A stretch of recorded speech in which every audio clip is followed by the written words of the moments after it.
Sahabat Indonesia, kita berjumpa lagi pada rubrik Economic Talk, kanal anak bangsa TV yang ada di YouTube channel. Hari ini kita akan berbicara mengenai research atau riset yang dimana menjadi concern buat saya pribadi, dimana saya melihat hasil dari riset Indonesia sepertinya melangkah mundur jika dibandingkan di zaman kolonial misalnya, di mana hasil-hasil riset Indonesia itu diakui oleh dunia, bahkan ada di beberapa seperti adik saya dari Universitas Michigan, mereka di perpustakaannya menyimpan jurnal dari hasil riset para peneliti di Indonesia. Lalu bagaimana dengan hasil riset dari saat ini gitu ya. Yang kedua adalah berkaitan dengan ekonomi, bahwa visi Pak Presiden Jokowi itu untuk memajukan Indonesia juga adalah mendirikan atau merupakan rencana induk riset nasional yang dibawa Kementerian Dikti. Lalu bagaimana kesiapan dan support dari pemerintah untuk kemajuan riset di Indonesia? Kita balik lagi secara uang. Bahwa dana riset itu diambil dari persentase PDB yang dituangkan dalam APBN.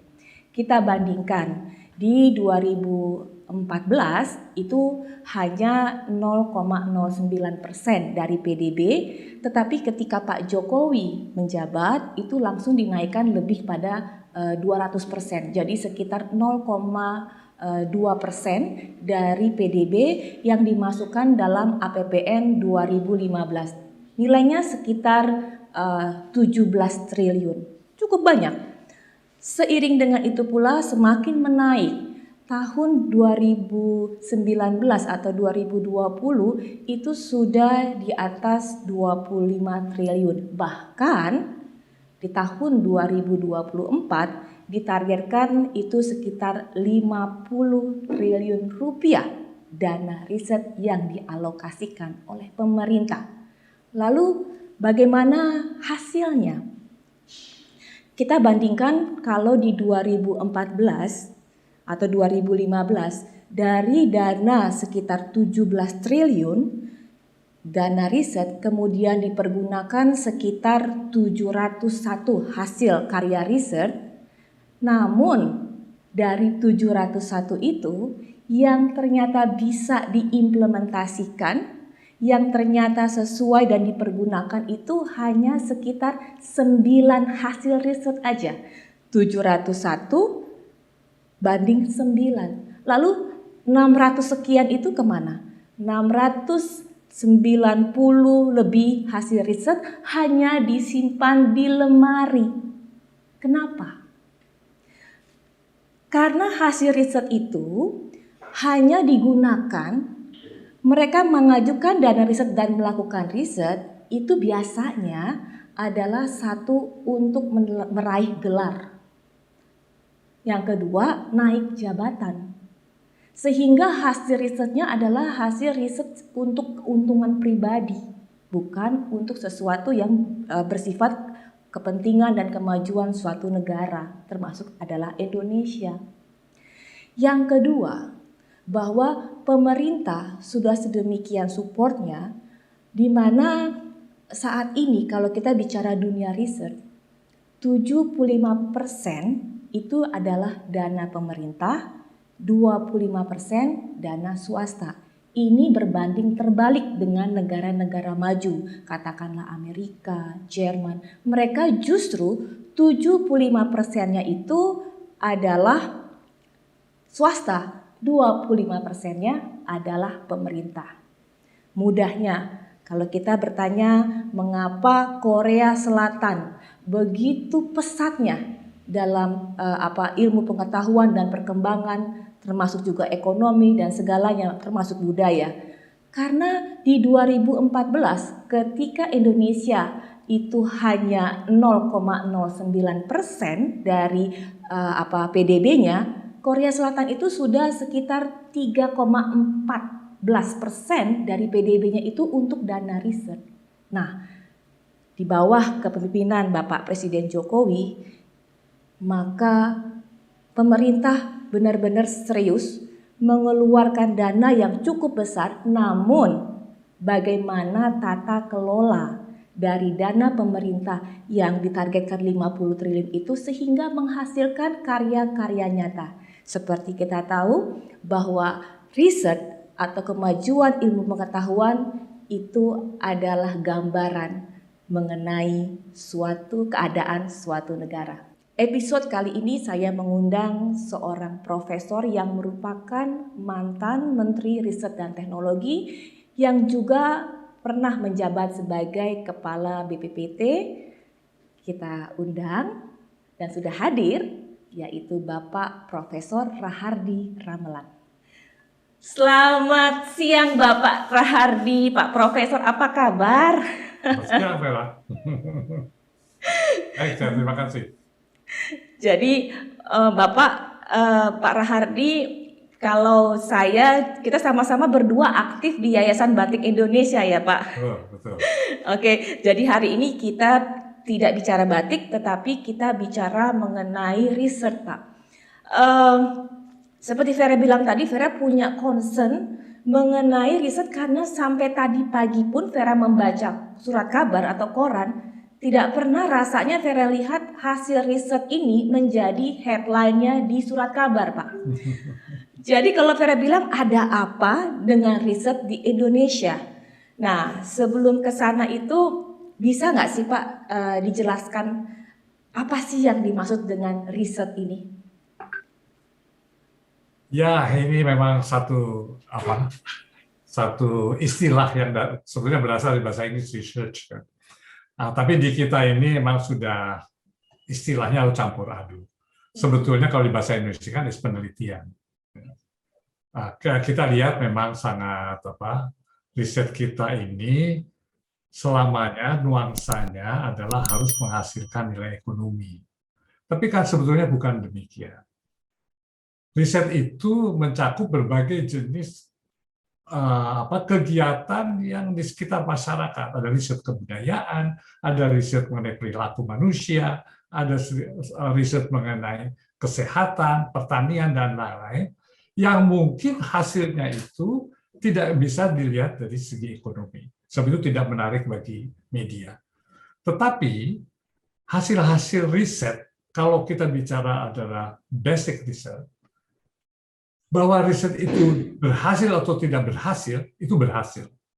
Kalau tidak berhasil, berarti kita tahu bahwa barang itu tidak benar. Itu. Tentu kalau hasilnya yang demikian, tidak akan ditulis di media. Akan ditulis kalau kita mempunyai yang disebut research journal.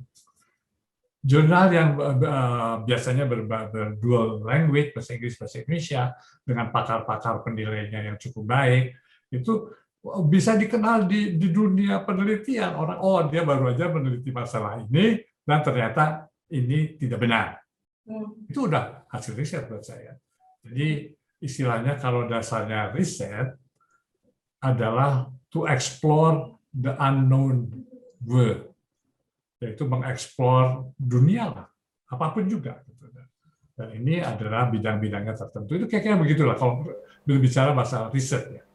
Baik, berarti riset ini salah satu fungsinya adalah membuka horizon yang dimana menjadi dan mencari jalan keluar dari permasalahan yang ada di masyarakat, begitu ya Pak?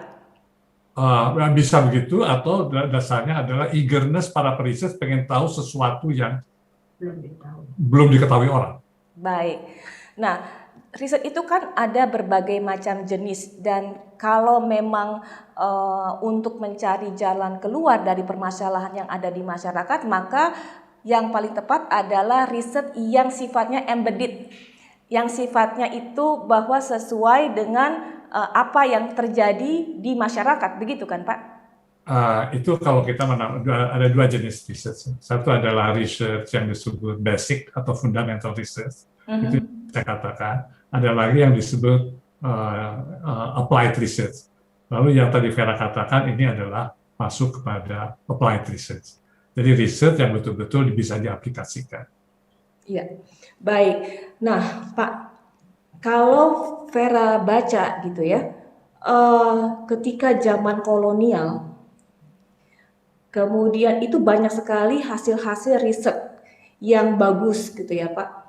Kemudian seiring zaman yang saat itu sekarang itu rasanya Vera itu jarang Pak melihat atau digembar-gemborkan dengan hasil riset ya. Jadi sebagai masyarakat ini lebih banyak bicara mengenai infotainment, berita-berita yang sesuai tidak sesuai dengan hasil riset gitu ya. Malah lebih banyak kepada suatu gosip yang akhirnya dianggap kebenaran gitu tanpa dasar ilmu pengetahuan. Apa yang salah dengan dunia riset atau saat ini? Salah. Nggak ada yang salah? Oke. Yang salah adalah tidak adanya satu media bagaimana para researcher kita, para peneliti kita bisa menulis hasil risetnya. Itu biasanya adanya di scientific journal. Sebab itu dulu orang kita rajin nulis di scientific journal sehingga dikenal ada di perpustakaan dimanapun di dunia. Kalau kita saat ini tidak pernah menulis jurnal atau tidak ada jurnal yang para peneliti kita bisa nulis, kita nggak bisa dikenal di mana-mana. Jurnal, scientific journal kita tuh kurang sekali. Sehingga mereka pun tidak bisa, karena tidak dikenal di dalam negeri, untuk menulis di jurnal yang global pun luar negeri juga jadi agak susah gitu. Jadi memang kalau saya sarankan jurnal ini yang harus betul bisa beredar. Memang masyarakat mungkin nggak terlalu tertarik, media nggak tertarik lah. There's no economic deal-nya. Tapi kalau jurnalnya tidak pernah ada di perpustakaan, karena tidak pernah ada, bagaimana para anak-anak muda kita bisa tahu perkembangan ilmu pengetahuan ini. Baik, karena gini Pak, misalnya 2014 menghasilkan 701 hasil riset gitu ya Pak. 701 riset itu kebanyakan atau lebih daripada 690 lebih itu hasilnya hanya menjadi sekedar jurnal aja. Nah, hanya 9 yang bisa diimplementasikan. Sebentar dulu ya, jurnalnya dimuat di satu jurnal? Majalah jurnal? Tidak. Itu kan bukan jurnal namanya, hanya tulisan aja. Jadi jadi gini Pak, kalau misalnya sudah mengajukan dana kepada bantuan kepada pemerintah, kemudian hasilnya itu kurang bisa terimplementasi, hasilnya itu kurang bisa dilihat, jadi hanya sekedar tulisan aja Pak, yang akhirnya nggak embedded atau nggak applied gitu loh Pak. Sebab itu tadi saya jelaskan ada dua kan. Kalau ini dasarnya is basic research atau fundamental research, emang nggak ada impact-nya. Tetapi merupakan pengetahuan yang positif bahwa hal itu adalah tidak benar. Tapi nggak ada impact-nya ke ekonomi. Kecuali, saya nggak tahu di 701 itu, mana yang hasil penelitian yang sifatnya adalah betul-betul penelitian terapan. Nanti mungkin yang cuma 7 itu yang penelitian terapan. Yeah. Kalau buat saya asal jelas apa yang ada satu jurnal di mana kita bisa membaca di majalah jurnal itu bahwa dia meneliti sehingga misalkan saja jangan makan ini karena itu keliru, ya udah betul. Okay. Tidak mempunyai impact kepada masyarakat, tapi pengetahuan kita pada industri supaya tidak membuat sesuatu barang seperti itu. Itu serius. Oke. Sebagai orang awam nih Pak, atau sebenarnya lebih kepada sebagai ibu rumah tangga yang paling jelas. Ya. Hasil Pak, contoh dong Pak, hasil riset yang yang embedded sama hasil research yang bisa dikatakan ilmiahnya atau hasil riset yang istilahnya tidak berhubungan dengan ekonomi Pak. Bisa seperti itu Pak. Kembali karena saya nggak baca jurnal, jadi saya nggak tahu apa yang dihasilkan. Anda bilang tadi 701. Hasil riset itu tidak merupakan barang jadi. Kalau udah menjadi barang jadi, namanya hasil engineering, rekayasa. Contohnya aja, N250 rekayasa pesawat terbang. Tapi di belakang itu ada puluhan hasil penelitian yang tidak bisa disebut. Misalkan kenapa saya pesawat itu harus melengkung. Itu dites, riset, di laboratorium. Tapi kan nggak pernah disebut. Yang disebut N250-nya aja. Saya baru aja menulis buku. Berapa puluh penemuan-penemuan yang ada di N250 yang dilaksanakan oleh para anak bangsa kita.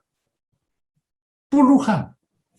Tetapi kan tidak bisa. Saya nulis buku aja nggak ada yang mau nyetak sekarang. Itu. Jadi Mbak, jadi hasil riset itu tidak usah berbentuk barang, tapi bisa merupakan komponen, bisa makan part. Ini namanya hasil invention, penemuan. Dan hasil penemuan ini merupakan bagian yang nantinya dipakai oleh membuat satu barang tertentu. Ya. Jadi jangan masyarakat nggak bakal lihat bahwa penemuan apa aja yang tahunya N250 gitu, atau sekarang N219 gitu ya, atau saya nggak tahu lagi apa kapal ataupun mobil, sekarang lagi mobil listrik. Tapi penemuan yang risetnya itu kan sangat detail ya, kecil, bagaimana menggunakan metode perhitungan itu hasil penemuan semuanya. Ini yang mungkin harus bisa lebih dijelaskan. Karena satu produk consisting of millions daripada hasil penelitian. Dan ini yang kadang-kadang kurang dimengerti. Karena kembali tidak adanya jurnal, penulisan-penulisan, majalah jurnal yang betul menulis hasil para peneliti sains itu. Itu yang saya sayangkan. Baik, kalau begitu apa indikator kesuksesan ya untuk mengetahui bahwa dana dari pemerintah untuk riset ini sukses? Indikatornya apa, Pak? Indikator bahwa sukses sudah sukses itu kan tidak bisa tahun ini saya mengeluarkan dana, tahun depan hasilnya itu nggak mungkin.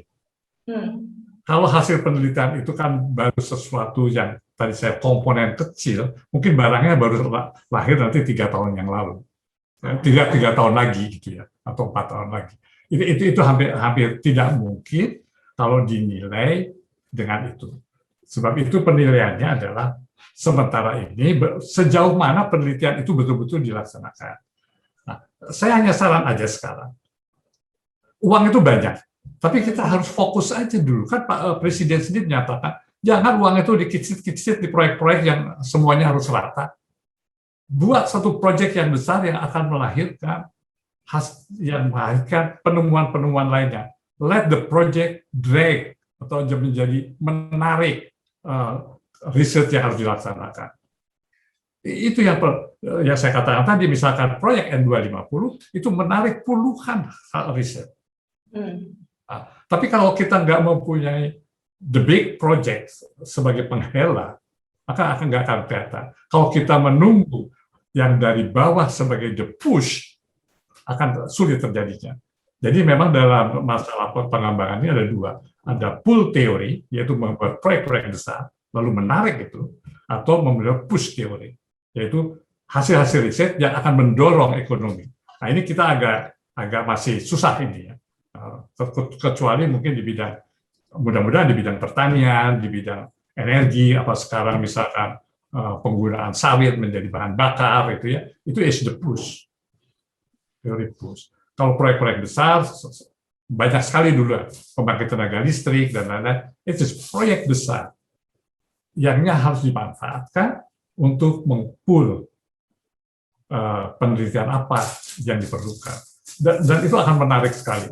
Apalagi proyek-proyek besar ini bisa dilakukan oleh BUMN. Saya nggak mengharapkan swasta kali ini. Jadi justru peran dari BUMN ini sendiri yang sebagai juga mereka kan menerima dana riset juga ya Pak? Saya nggak tahu apakah dia menerima dana riset, tapi dengan dana pengembangan proyek udah pasti ada dana risetnya. Ya. Dan dia bisa menggunakan dana ini untuk memberikan kerjaan kepada lembaga-lembaga penelitian ataupun kepada perguruan tinggi. Ini yang biasanya dikerjakan. Baik, Pak. Kembali lagi kepada rencana induk riset nasional, Pak. yang merupakan visi dari Pak Presiden Joko Widodo. Kita dari sana itu sebenarnya apa saja tantangan tata kelola penelitian di Indonesia saat ini, Pak? Kita kan kelihatannya lagi kebingungan kan tata kelola. Menristek kan dipindah-pindah ke karuan kan. Ya. Itu artinya sudah menunjukkan kebingungan kita. Di mana sebetulnya riset itu harus diletakkan. Ya, dulu tersendiri Menristek. Terus pindah Menristek Dikti. Saya anggap udah agak benernya gitu ya. Sekarang dirubah lagi kan, dipindah lagi menjadi ke Dikbud. Nah, sedangkan lembaga yang akan menanganinya katanya dibentuk BRIN, Badan Riset dan Inovasi Nasional.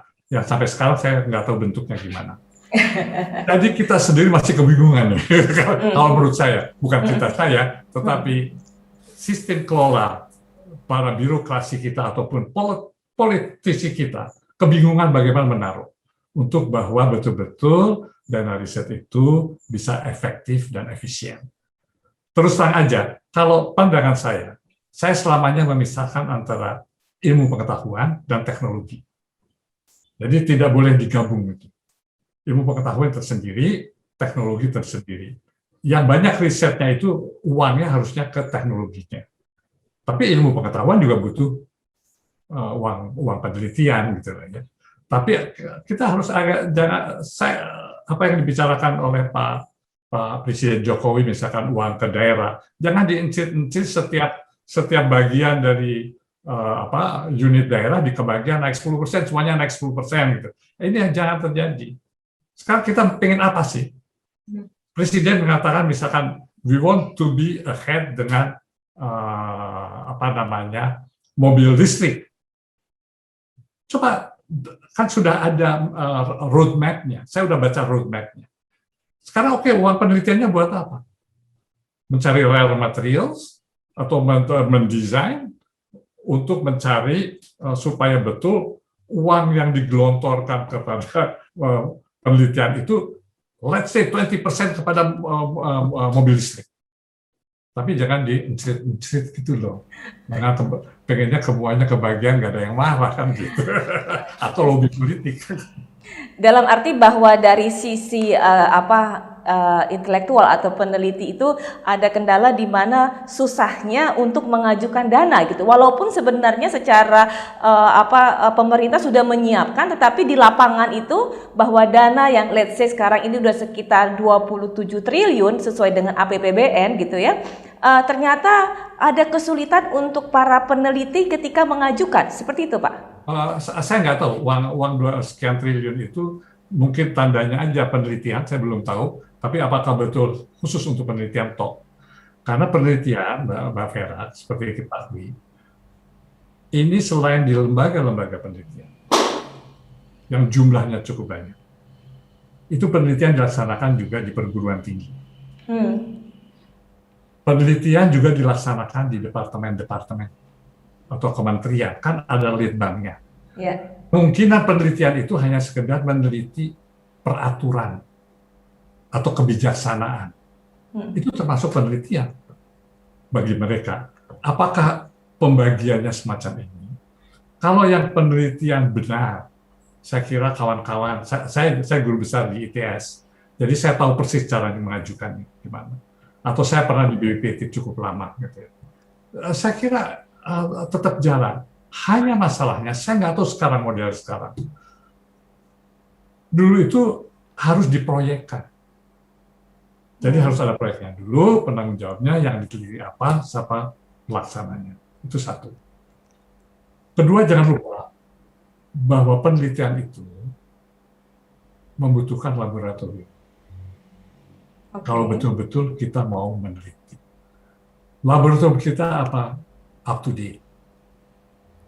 Apakah tidak sudah ketuaan? Ya. Sehingga waktu begitu mau membuat aja sekarang penelitian, harus beli lagi equipment.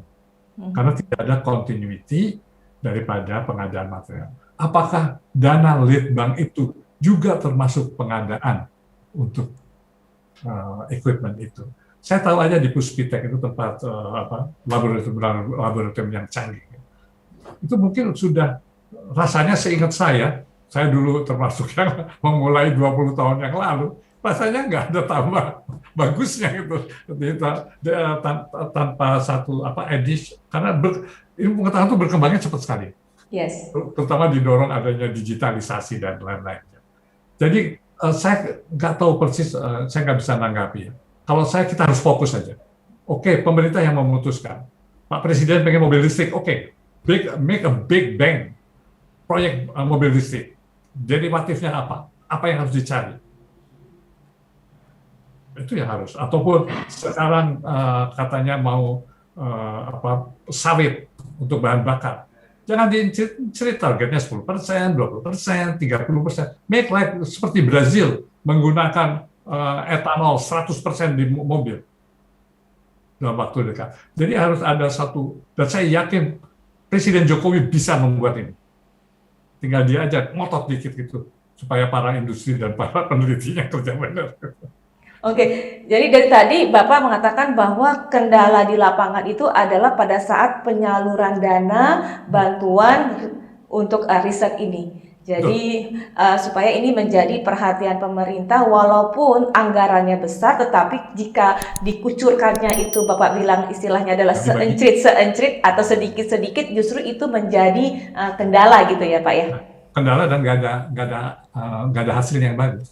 Nggak ada. Jadi artinya di situ juga harus dilihat bahwa seberapa besar realisasi dari anggaran tersebut yang kemudian diterima oleh peneliti. Berkaitan dengan itu pula berarti berhubungan dengan tata kelola untuk yang harus diperbaiki ya Pak ya.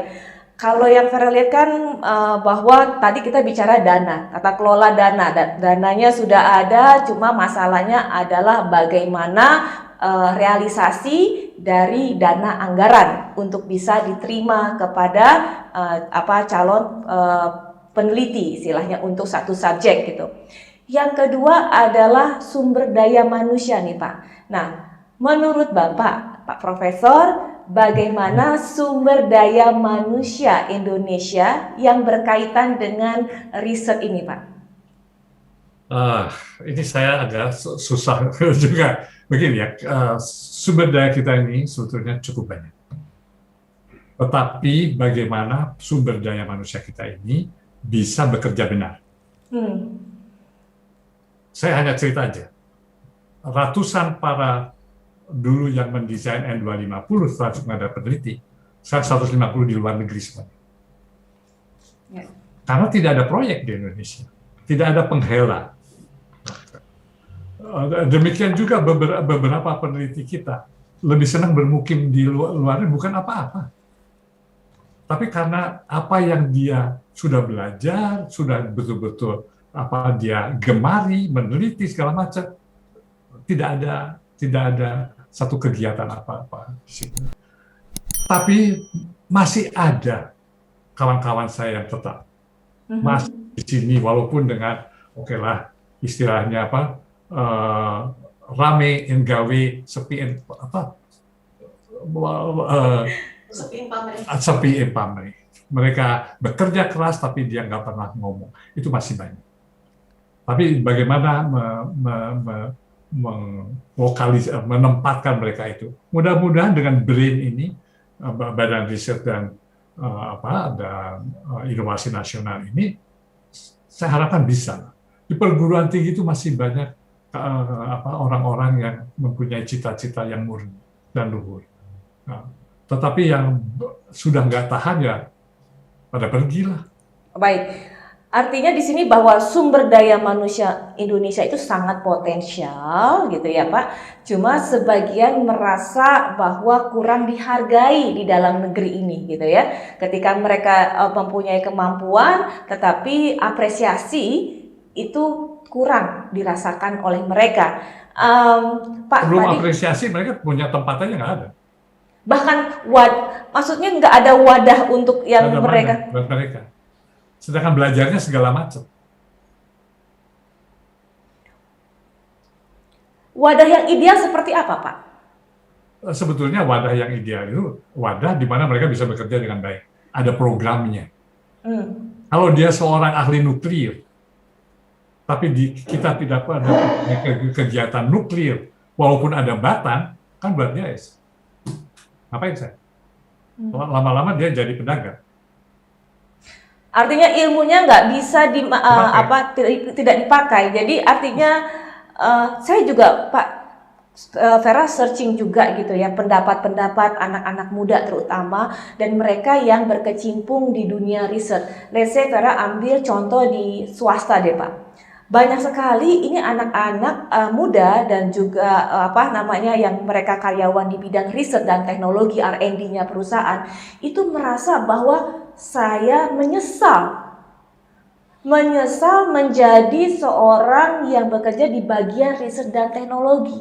Kenapa? Karena jenjang karirnya dan juga gajinya jauh lebih cepat melesat rekan saya yang tidak di bidang riset dan teknologi, mungkin dia di departemen yang lain gitu ya. Marketing atau finance.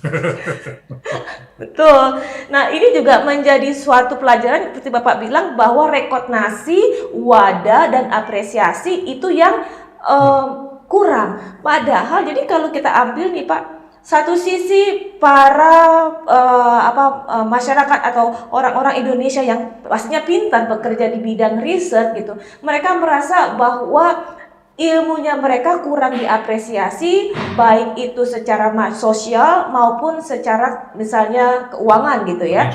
Gajinya jadi lebih kecil dibanding ketika sama-sama punya teman yang bekerja di bank atau bekerja di bidang pemasaran, mereka lebih cepat naik gajinya, uang lebih banyak. Sementara kalau R&D seperti dianaktirikan gitu ya Pak ya. Itu yang pertama. Tetapi pemerintah mengatakan bahwa dana untuk riset, untuk negara itu banyak sekali. Tetapi kemudian si pelaku ini mengatakan mungkin anggarannya besar, tetapi pelaksanaan atau realisasinya itu seperti keran air yang keluarnya sedikit-sedikit, yang akhirnya ke kiri enggak, ke kanan enggak, yang akhirnya cuma ada di ambang. Kalau misalnya kita penelitian baru setengah, kemudian dananya dihentikan, yang akhirnya nggak menghasilkan sesuatu yang nyata. Benar nggak Pak? Kalau kita kan punya nih, misalnya kayak ALMI, kita punya IP, kita punya lagi misalnya dosen nasional. Mungkin nggak Pak, sebagai bentuk penghargaan dan juga suara dari para peneliti ini atau para ilmuwan ini, harus dibentuk suatu komunitas yang sifatnya itu adalah epistemik. Jadi epistemik itu adalah esensial gitu Pak. Menurut Bapak bagaimana? Penting nggak untuk dibentuk suatu komunitas yang esensial atau epistemic community ini Pak? Saya kurang tahu apakah sudah ada atau belum komunitasnya. Tapi kalau dari segi macam-macam keilmuan, komunitas-komunitas itu sudah ada. Komunitas matematik sudah ada, kimia sudah ada, dan lain-lain. Tetapi memang mencakup bukan hanya soal penelitian, tapi juga hanya karena sekolahnya dulu bagian kimia gitu lah. Jadi perkumpulan-perkumpulan yang gitu. Memang sebetulnya kan kita mempunyai dua. Indonesia mempunyai yang namanya Akademi Sains dan AIP, Akademi Ilmu Pengetahuan dan Engineering. Itu ada. Itu adalah sebetulnya tempat yang paling baik bagaimana para yang masih mempunyai jiwa sains itu berkumpul. Tapi memang prosesnya agak sulit ya, seperti di dunia manapun juga ya. Akademi Pengetahuan itu sulit untuk menjadi member. Tapi kan bisa aja dibentuk the junior member atau di mana-mana di negara maju Akademi Ilmu Pengetahuan itu ada. Tapi kalau dia belum memenuhi syarat 100% untuk menghargai upayanya, bisa aja dibentuk junior member. Nah, ini kelihatannya belum berjalan lancar. Saya sangat mengharapkan bahwa Akademi Ilmu Pengetahuan Indonesia harus berbicara sejauh mana ilmu pengetahuan ini berkembang dan membentuk. Kita kekurangan jurnal, Ini kebetulan karena kamu juga di Batik, saya juga di Batik. Yeah. Adakah jurnal yang menulis para scholar kita mengenai batik di satu jurnal internasional? Di Indonesia tidak ada satupun jurnal yang bisa memuat orang-orang menulis mengenai batik. Misalkan bagaimana pewarnaan, nggak ada jurnal, nggak ada. Jadi ini gimana kan jurnal ini nantinya mengisi atau perpustakaan. Maka disitulah orang akan membaca. Jadi memang sulit, Vera, ya. Jadi kalau menurut saya untuk kembali menunjukkan jiwa tadi, peneliti bangga saya sebagai peneliti, adalah saat ini mungkin saya nggak ngerti ada organisasi apa lagi, tapi Akademi Ilmu Pengetahuan adalah yang paling cocok. Baik, Pak.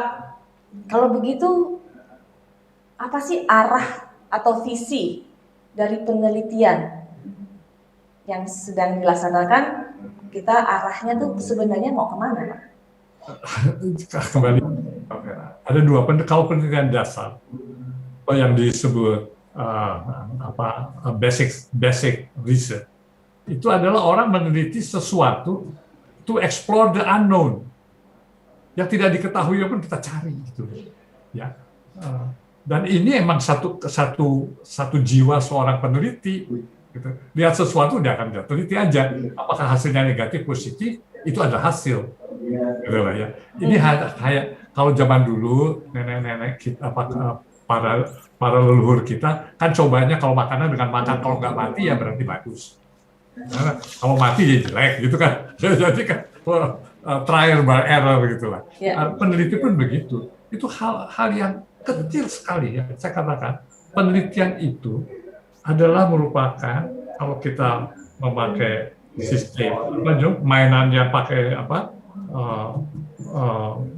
blok-blok itu hanya merupakan blok dari satu yang besar, gitu ya. Suka main itu kan, kalau Scrabble, puzzle. Kalau ada puzzle, mungkin satu produk itu puzzle-nya 1000. Satu penelitian itu hanya satu puzzle. Tapi tanpa puzzle itu nggak jadi barang. Baik, Pak. Kalau begitu artinya tadi saya tanya mengenai arah, gitu ya. Kita bikin perbandingan deh, Pak. Ketika Bapak menjabat sebagai Menteri Riset dan Teknologi maupun Kepala BPPT pada saat itu, bisa nggak, Pak, perbandingan antara keadaan dan keadaan pada saat itu dengan kondisi pada saat ini, Pak? Begini, saya jadi Menteri Ristek Kepala BPPT cuma 3 bulan. Masih sewaktu Presiden Soeharto. 3 bulan saya itu diganti, saya pindah kementerian. Masalah yang saya hadapi dalam 3 bulan itu adalah menyatukan satu pemikiran di antara lembaga-lembaga riset yang dikoordinasikan oleh Menristek. Menristek itu mengkoordinasikan ada 9 lembaga. Dan ini menyatukan satu pandangan dulu. Apa yang kita kerjain. Ada LAPAN, ada LIPI, ada Baku Sultanal, ada BPPT termasuk di dalamnya, ada 9. Di situ yang harus kita jadikan satu dulu, jangan sampai ada tumpang tindih. Tapi kita tidak bisa menyatukan apa yang dikerjakan di departemen. Misalkan di LIPI ada masalah kimia atau masalah pertanian. Di departemen pertanian juga ada penelitian mengenai kimia. Itu yang kita tidak bisa, tangan kita sebagai Menristek waktu itu tidak bisa sampai kepada mereka yang tangani litbang di departemen. Itu nggak mungkin. Udah pasti dapat tentangan yang keras karena mereka juga udah established. Jadi tantangan kita saat ini kalau menurut saya adalah menyatukan, membuat satu fokus ke apa aja. Saya sangat mengharap dengan BRAIN sebetulnya. Dulu saya pernah jadi ketuanya DRN sebentar, 3 bulan itu saya juga ketua DRN. Bagaimana menyatukan arah dari penelitian. Kita 3 bulan kan nggak berbuat apa-apa, nggak bisa berbuat apa-apa selain itu. Nah, keburu saya dipindah lagi. Tapi mungkin harus ada ada lembaga. Saya harapkan BRAIN ini sebetulnya. Jadi satu harapan yang besar untuk BRAIN ini untuk lebih menentukan visi dan misi penelitian dan kemudian bagaimana implementasi dari dana yang sudah disiapkan oleh pemerintah agar itu benar-benar efektif diterima oleh para calon peneliti yang pada akhirnya menghasilkan output yang lebih nyata, bahkan pastinya salah satu parameternya adalah dari pengakuan dari dunia internasional untuk ilmiah, dan juga kalau di masyarakat adalah membuka suatu horizon atas masalah yang sedang dihadapi oleh masyarakat. Jadi outputnya real, ada yang real dan juga ada yang dalam bentuk ilmiah atau dalam bentuk jurnal gitu ya Pak ya. Gini Pak, jadi saya kembali untuk menginginkan dengan apa kebutuhan masyarakat. Kebutuhan pembangunan kita. Jadi harus ada pimpinan politik Indonesia itu menentukan where we are going. Juga dalam bidang produk. Yang itu menjadi proyek penghela istilahnya. Penghela untuk para riset itu saya harus meriset apa. Presiden Jokowi sudah menentukan mobil listrik. Saya pengen tahu derivatif mencapai itu ada apa. Saya udah baca yang namanya roadmap-nya. Atau beliau minta apa? Sekarang kayak let's say the COVID-19. Kita harus mengembangkan vaksin. Kan baru sekarang kan bukan push, tadinya saya punya kemampuan lalu bikin vaksin, begitu ada problem COVID baru ini ketarik. Ya, ada sekarang ya vaksin merah putih. Itu kan ternyata ada orang, ada lembaga yang mungkin mengerjakan itu. Tetapi dulu emang nggak terpikir gitu ya. Jadi tetap ada sesuatu yang push, ya satu yang pull, menarik. Saya hanya pengen lihat ada the big 10 big project yang bisa menarik para peneliti kita. 10. Satu Pak Jokowi udah bilang mobil listrik. Kalau saya tambah lagi mungkin pemakaian sawit, bahan bakar, apa aja gitu. Energi terbarukan. Iya Pak. Bahan bakar terbarukan, tapi kan kaitannya dengan saya harus bikin mesin yang gimana? Apakah mesin yang sekarang menentukan? Kalau tadi Anda menyebutkan yang swasta, terus aja. Swasta kita ini sebentar ini kok jadi kecil kenapa? Malah, sebentar Mbak, ngilang punya saya. Masih bisa dengar saya? Masih dong Pak. Cuma saya kalau nggak lihat gambar saya. Oh, udah. Oke. Sebentar. Rupanya saya ke full screen lagi. Oke. Swasta kita ini, atau industriawan kita ini, harusnya kan pemakainya the entrepreneur industriawan, hasil penelitian. Sebagian besar para industriawan kita adalah pedagang asalnya. Pedagang selamanya mencari keuntungan. Dia hanya mau memproduksi barang yang jelas ada pasarnya. Hasil penelitian itu belum tentu ada pasarnya. Dia harus mencoba dulu. Apa betul, apa dia mau membiayai itu? Enggak mau. Jadi akibatnya para industriawan kita itu, saya lebih baik ini aja deh, beli lisensi. Beli lisensi. Saya pernah mengalami hal yang saya Menteri Perindustrian. Udah jelas-jelas ada di Sumatera Barat mengembangkan mesin pertanian. Ditawarkan kepada industri, enggak, dia lebih baik pergi ke Cina beli. Karena yang dikembangkan ini, wah saya juga nggak tahu pasarnya gimana Pak. Seneng nggak masyarakat? Jadi jangan diharapkan saat ini bahwa pengembangan, development akan dibebankan kepada masyarakat, kepada industriawan ataupun swasta. Pada swasta ya Pak? Berbeda dengan di luar negeri 75%. Karena mereka yang sudah uangnya banyak, maju, Elon Musk kan dia mengembangkan sendiri, NASA cuma dapat bagian dari dia gitu. Atau mungkin juga karena kalau kita bicara swasta itu berarti adalah perusahaan-perusahaan, kita bicarakan perusahaan-perusahaan swasta nasional. Cuma perusahaan swasta nasional yang dimaksud ini seperti apa? Kalau dikatakan perusahaan swasta nasional kategorinya misalnya adalah let's say Astra misalnya, atau Unilever, atau let's say perusahaan-perusahaan lain. Swasta nasional berarti contohnya Bakri misalnya, Sinarmas misalnya, Jarum atau Jarum lah misalnya gitu. Apakah mereka juga melakukan R&D dan bagaimana hasilnya, itu juga perlu kita pertanyakan ya Pak? Enggak, begini. Kalau kayak Jarum, Jarum itu yang di mana ya? Saya tahu satu perusahaan rokok, tapi yang mengembangkannya justru tidak di bidang rokok, di bidang elektronik. Di bidang elektronik yang sekarang maju sekali, bisa bersaing dengan buatan luar negeri.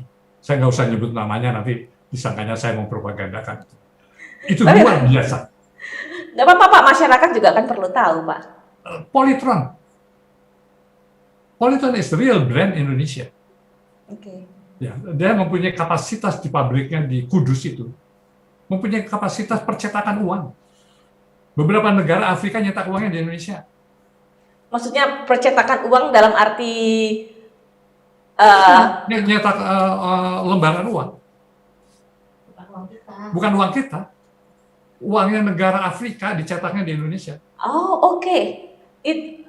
Itu adalah perusahaan nasional yang karena kebetulan saya kenal beberapa anak-anak mudanya yang bisa mengembangkan itu. Ada, tapi di bidang luarnya. Kalau Anda tadi bicara Astra, apa udah masih punya kita? Shareholder-nya berapa persen? Dulu waktu mulai ya, mungkin Bakri dulu mempunyai ide-ide yang bagus. Saya nggak tahu perkembangannya sekarang. Saya pernah membantu Pak Abu Rizal mencari teknologi untuk membuat seamless pipe namanya, pipa yang tanpa sambungan. Waktu saya masih muda sekali di BPPT gitu ya. Sekarang juga masih muda Pak. jadi memang ada masalah kita. Mohon maaf kalau Sinarmas sama sekali saya tidak terlalu positif pandangan saya mengenai dia. Dia orang yang serakah akan tanah. Jadi harus kita lihat aja. Para pengusaha yang serakah akan tanah itu tidak akan berani mengadakan investasi dalam bidang industri yang sebenarnya. Jadi artinya alokasi dari alokasinya itu tidak diarahkan kepada R&D atau mungkin enggak ya? Karena memang pemerintah. Tapi untuk memperluas bisnisnya aja. Oke, ekspansi lah. Nah, Pak, kalau di perusahaan lah, karena kita agak sedikit ke ekonomi nih Pak. Kalau di perusahaan itu kan seharusnya ada dana untuk R&D gitu ya Pak ya. Betul ya. Tetapi pada kenyataannya benar nggak kalau ternyata alokasi R&D itu kemudian dimasukkan menjadi dana CSR? Apakah karena R&D-nya ini tidak terlalu berjalan, sementara kan mungkin pemerintah hanya menyarankan, tetapi tidak menentukan spesifik jumlahnya kan? Ya, ini memang antara perusahaan pengen kelihatan bahwa dia partisipasinya dalam kehidupan masyarakat tinggi. Sebab itu menggunakan jalur CSR. Sedangkan uang untuk penelitiannya sendiri mungkin sangat sedikit. Saya nggak tahu sistem pajaknya. Kalau CSR pajaknya gimana, kalau untuk penelitian pajaknya gimana. Perhatikan aja CSR. Apa yang di CSR kan sekarang? Uangnya ke UMKM, ke sosial, kan gitu. Jadi mereka perusahaan itu supaya kelihatan bahwa dia mikirin yang kecil. Gitu. CSR yang besar-besar hampir nggak ada.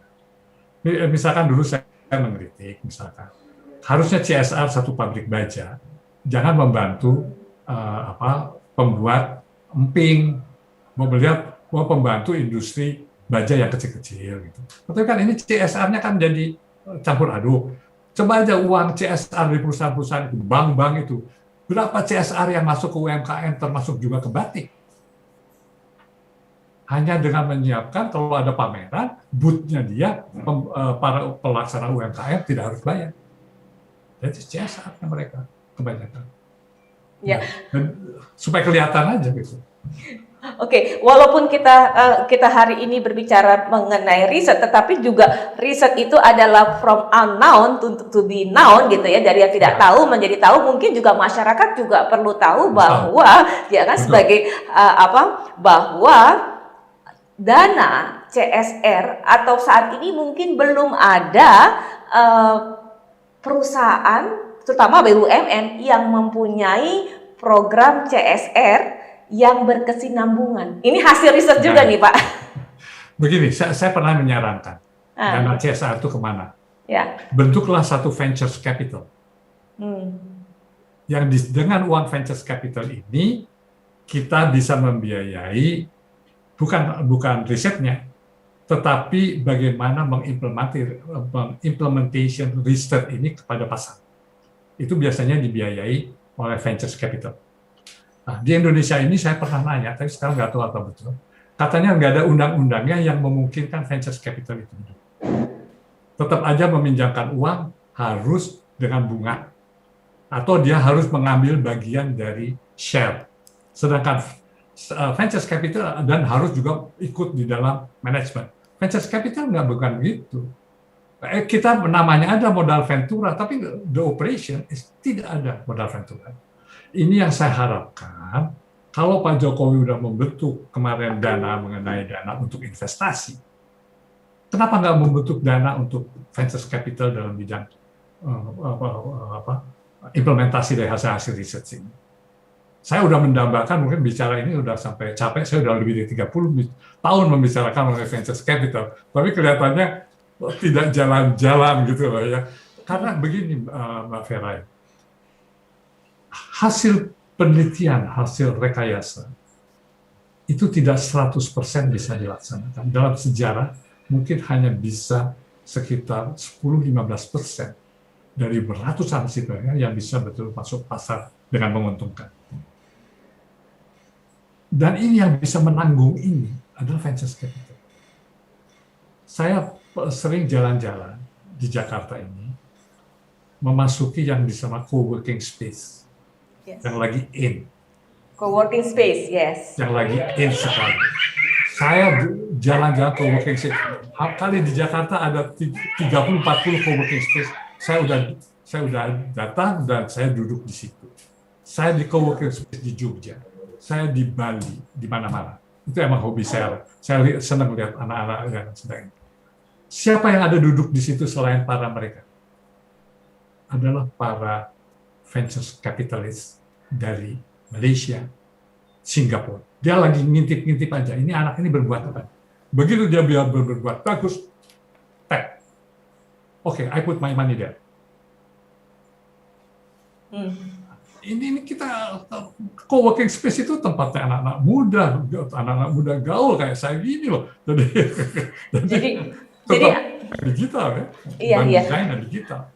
Jadi mungkin dengan adanya venture capital yang kemudian itu mencari target yang potensial itu di Bapak bilang ada di co-working space, itu juga akhirnya bisa menjadi jalan keluar untuk seorang peneliti ketika tadi kita bilang bahwa fair anggaran memang besar tapi realisasinya itu seperti diencrit-encrit fair gitu yang akhirnya mungkin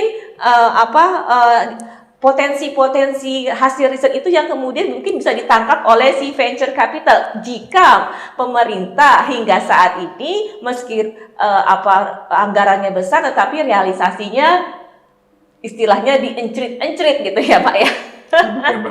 Begini, ini kebetulan Menteri BUMN-nya kan orang yang sangat antusias dan sangat progresif buat saya.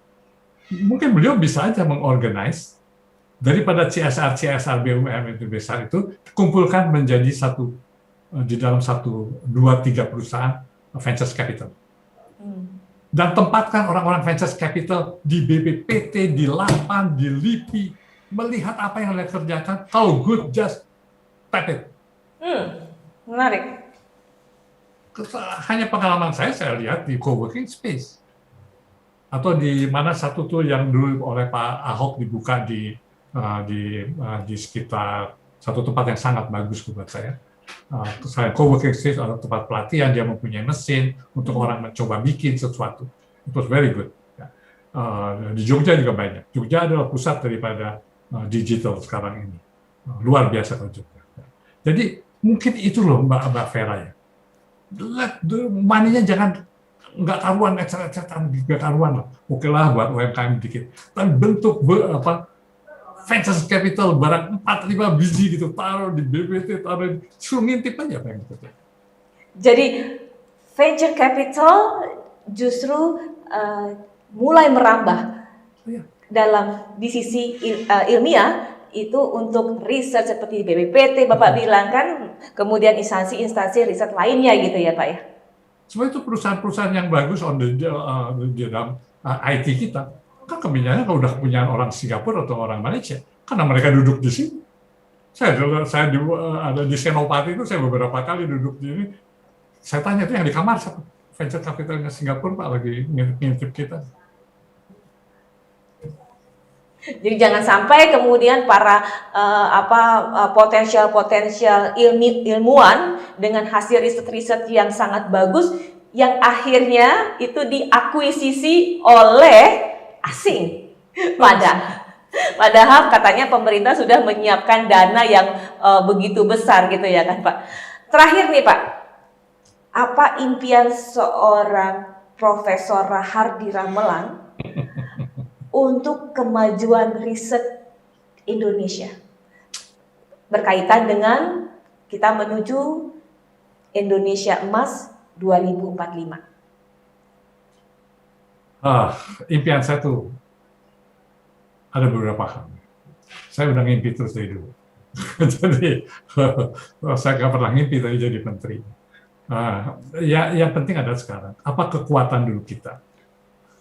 Saya selamanya menganggap negara kita itu negara yang besar sekali. Kita mempunyai beberapa kemampuan yang orang lain nggak punya. Kelautan kita, pertanian kita, pertambangan kita. Kita negara yang istilahnya sekarang lagi model yang disebut rare material yang susah. Itu banyak di negara. Cuma kita kan belum menggarap ini. Dan rare material bisa merupakan satu lonjakan untuk masa depan, khususnya kalau kita mengembangkan tadi mobil listrik dan lain-lain. Jadi harusnya ada sekarang itu riset-riset yang mulai mendasar. Kalau perlu dalam bidang pertanian, ingat nggak coba? Dulu itu namanya bibit tebu yang terkenal di seluruh dunia itu berasal dari Indonesia. Dari tempat riset yang ada di Jawa Timur. Ya. Nggak ada. Yang lain orangnya namanya tebu dari Jawa Timur. Walaupun itu ada di Brasil di mana-mana. Tapi kan sekarang udah nggak ada apa-apanya itu. Riset tebu di Jawa Timur. Nah, jadi kita harus kembali ke pertanian. Pertanian, kehutanan. Jangan semuanya jadi sawit gitu loh. Iya. Jadi impiannya adalah impian seorang Profesor Rahardi Ramelan menuju Indonesia Emas atau Indonesia Gemilang 2045 adalah kembali lagi kepada sektor-sektor apa aja yang sesuai dengan kekayaan bangsa Indonesia ini yang kemudian dikembangkan tidak hanya dalam sektor real tetapi juga dalam riset yang cukup mumpuni gitu ya Pak ya. Betul sekali. Pertanian, kehutanan, kelautan, pertambangan. Saya pernah menulis, saya bilang, kita ini punya laut besar tapi hanya menikmati sebagai alat transportasi. Tapi media transportasi, tapi apa di dalam laut? Oke. Jadi kembali kepada kekayaan alam Indonesia yang kemudian kita lakukan research lagi, kita perdalam lagi sehingga menghasilkan suatu output yang lebih real dengan dana yang juga disiapkan oleh pemerintah yang memang tidak hanya melalui anggaran tetapi realisasinya yang bisa benar-benar optimal. Begitu ya Pak ya? Betul. Jadi anggaran itu dipakai secara efisien dan efektif. Baik demikian. Terima kasih Pak Profesor Rahardi Ramelan, sahabat Indonesia.